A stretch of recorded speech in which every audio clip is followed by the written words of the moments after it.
Hello everyone. I know I've been doing a good amount of reels, but I haven't done a full video. And I want to come on and do an actual video of my weight loss journey. As you can see, there's a lot of snacks above me. There are two very small kids in this house. I do not eat any of those snacks. Even when I look at them, it makes me feel like I want to throw up. But there's compromise when you have a family. Like with us, 7 people. So, oh, and the kids are not my kids. Okay, so there's been a lot of challenges. When you see me do reels on working out, I just thank God that I'm able to work out as much as I do, because it's been very challenging. Like I said in one of my previous videos, that my body does not respond to treatment the way how textbook wise people's body respond to treatment. So before I had surgery, I had issues with blood clots and circulation, as in like feet swelling and stuff like that. And when I was homeless, the skin on my feet turning black because I wasn't able to lay down. We had our kids lying down. It was 4 people, 2 dogs, and 1 turtle. And I have, and still do, a Mazda CX-5. So even though it's an SUV, it's not a large SUV. So we had our kids laying down, and we will sit and sleep, and then be up and trying to do stuff. And since my feet were almost practically numb, and the skin turning black when I was homeless, I tried working in the hospital. Almost fell down the stairs many times because my legs were swollen all the way to my hips, and my knees could not bend. And if anyone who've ever walked up and down steps, your knee bending helps a lot. And my knees weren't able to bend, and everything. So now come to after surgery. And well, after surgery, they found out when I had the surgery that I had some bleeding in my stomach. I took the test for H. pylori, which is Helicobacter pylori, which is a bacteria that breaks down the lining of the stomach, so the stomach is unprotected from its own acid that's in there, which causes the damage to the stomach. I did not have that. So we have no idea why my stomach was bleeding. And then after surgery, my intestines keep swelling. I had a digital disc impaction, which is extremely painful. And I had a blood clot again after surgery. It's just a lot. I have a GI doctor. I'm getting ready for a colonoscopy because they want to find out why my intestines keep swelling. And even though they told me that, well, the GI doctor told me that it's because I don't drink as much water as I used to drink before. And I don't even think it's possible for me to drink as much water I used to before, because I used to drink the 16-ounce bottles, and I used to drink 8 to 10 of the 16-ounce bottles. Listen, if my body wants me to get that amount of water in, listen, it ain't gonna happen. It is not, because that's a lot of water. I could barely make it to 3 to 4 bottles. 10, no. So, and eating, that's a lot. So I have a colonoscopy coming up next week. next week, Monday.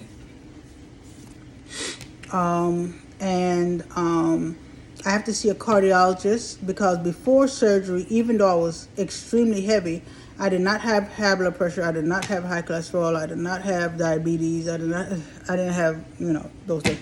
So,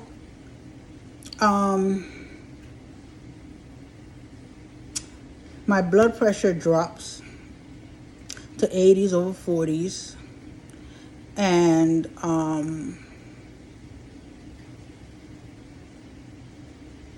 yeah, I'm trying to get an Apple Watch to keep track. It's important. I never wanted things like this before, but because of what's going on now, I'm like, ugh. But it's not in my budget right now. So that's challenging. And hold on, because I am cooking right now at the same time. And the food is literally telling me it needs to stir. Okay.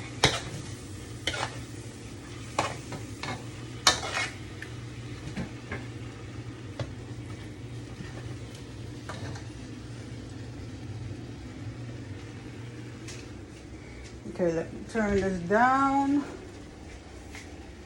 And I'm gonna add some water.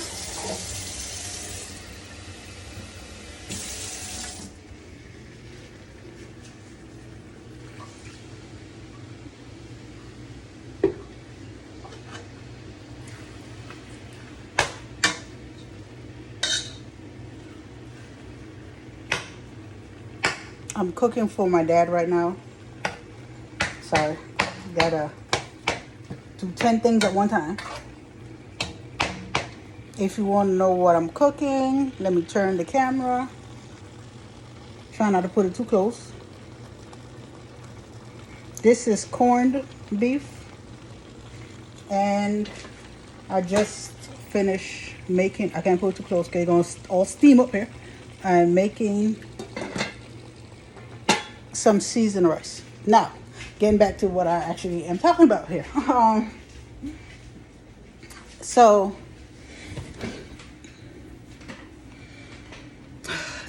I have a vascular surgeon that's working with me, and they checked my veins.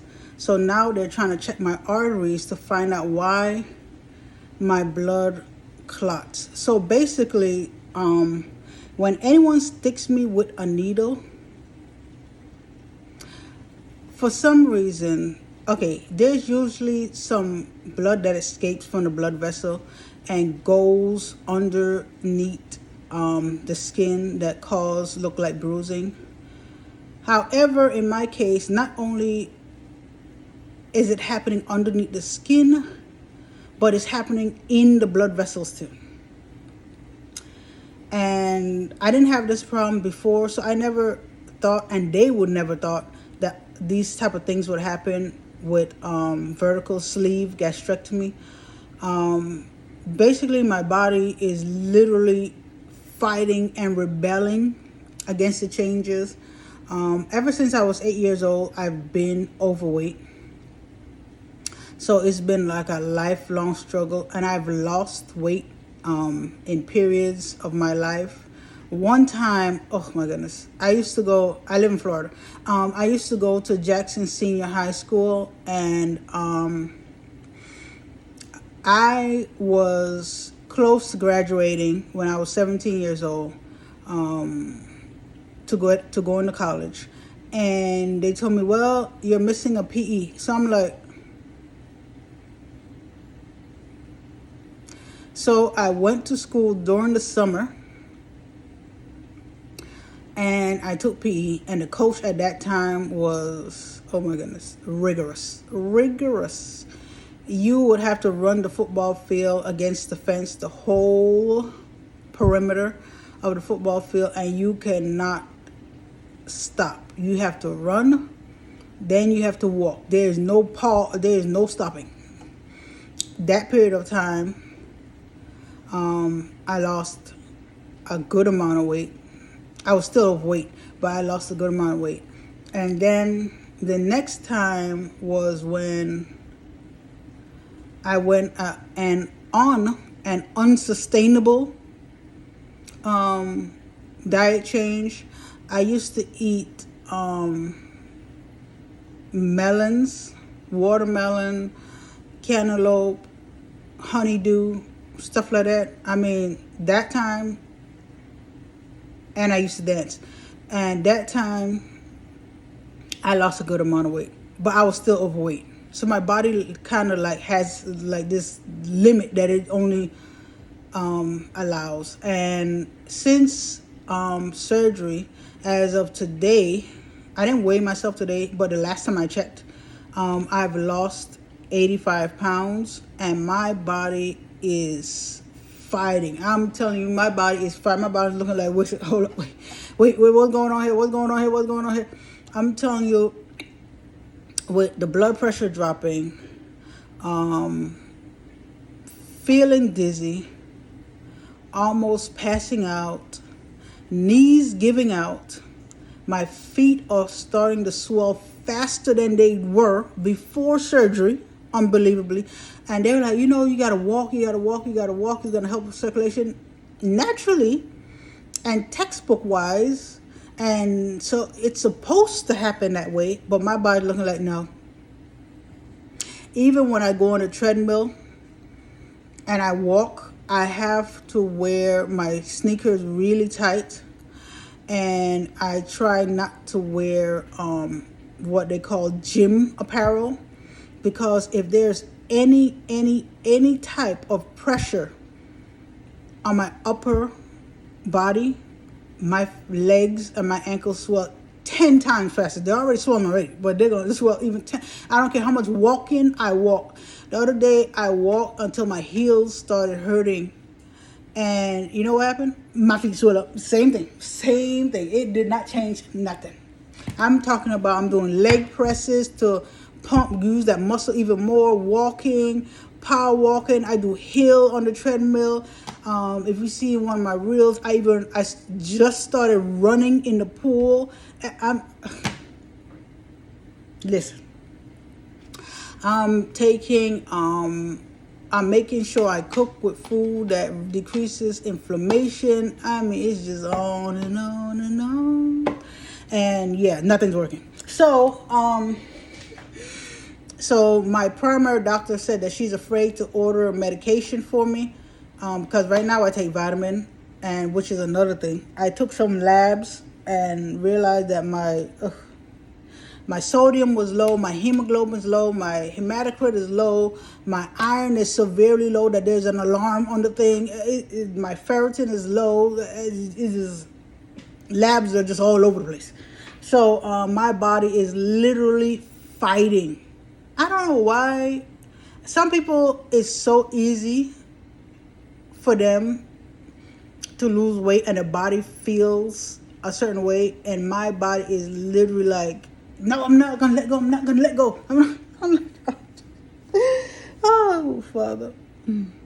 But I'm still pushing and everything. And this is my journey with vertical sleeve gastrectomy. And I know some people are like, oh, do you regret doing it? No, I don't.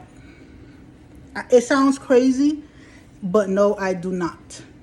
Because when you are ready to change your life, your body, and nothing else works, you will do whatever it takes. Because listen, my mind and my relationship with God, more importantly above all those things, is more powerful than my body. And I am determined to get my body in order. It is what it is. I did not go through all this for nothing. No. I am determined to get my body in order. So now, like I said, I have vascular surgeon, cardiologist. I have my primary. Of course, I have my I have GI now that I'm preparing for colonoscopy. Um, but it's good that I have family to support me and go with me through this journey. My sister, who is number one in supporting me, number one. And then I have my daughter, who's there, and sometimes teenagers, and my niece, who's there sometimes, but mostly God and my daughter. God and my sister, there to support me. Yeah, so that's what's going on, and it's just a lot of tests to find out what is going on in my body and why my body is trying to just fight with everything. Fight. The other day, it had looked like I had gained 2 pounds, but I realized that my whole leg all the way up to my calf was swollen. So it was not actual weight I gained, it was fluid. Because when that time of the month, my menses came on, and it comes on extremely heavy. And because of the progesterone level dropping, you urinate a lot. And when I went to the bathroom, I urinate all that water that's building up when I don't have my period. It let me know that you actually lost 5 pounds. You did not get, the scale's off. So I'm still pushing, and I want to tell you guys the real deal of what's going on with someone who might have a body that has paradoxical side effects. That's the terminology that's used. That's your body does the opposite of what you think a treatment would bring forth, and your body said, no, not here. We're not doing that. So if anybody have a history of having paradoxical side effects from medication that you've taken in the past, be aware that things might not go as planned.